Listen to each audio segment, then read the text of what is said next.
Hi there, Louisa here. I wanted to do a quick video because I haven't done any for a few days because I fell off the horse completely.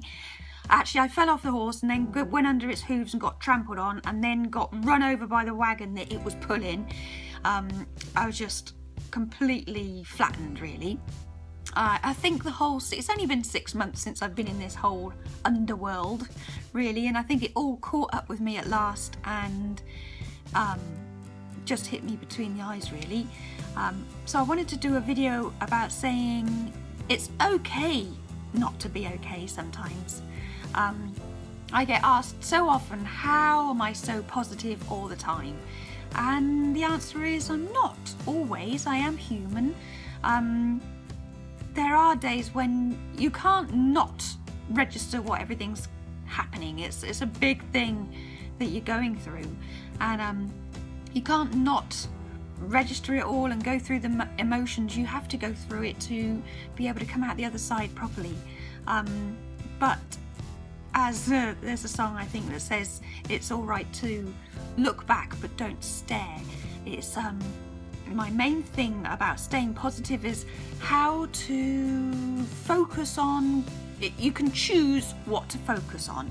I think that's my main asset, really, is yes, it's not been a walk in the park. It has been really tough at times.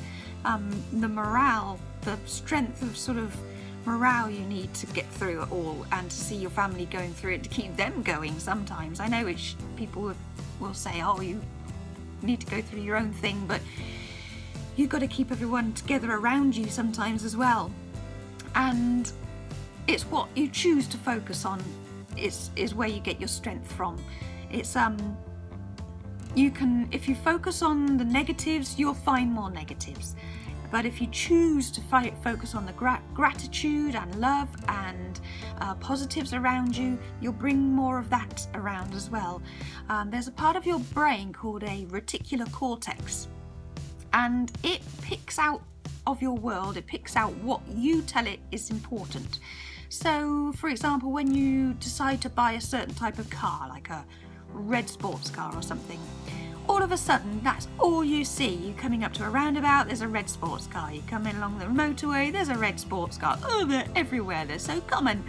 But it's not, it's you that told your brain, that reticular cortex, that they are important. And then your brain goes through life going, red car, red sports car, there's another one.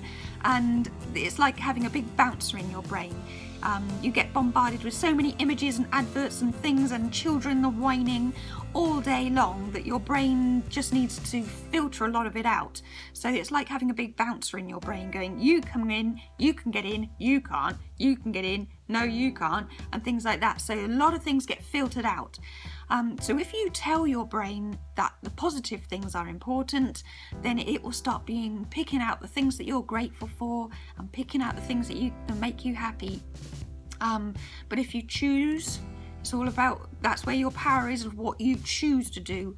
If you choose to pick out the negatives and how awful it can be, I could have focused on how awful all the things are, like your fingernails falling off and the hair going, and yes, you do feel awful through chemo, and yes, surgery wasn't great, but a lot of the time there was a lot of things to be thankful for as well. And I think it's sort of the magnitude of having your life spared in a way, and then what on earth do you do with that? I feel a lot of pressure of, what do I do now? I've been spared, so what do I do with it? I'm sure the answer will come, but it's a big pressure I'm feeling.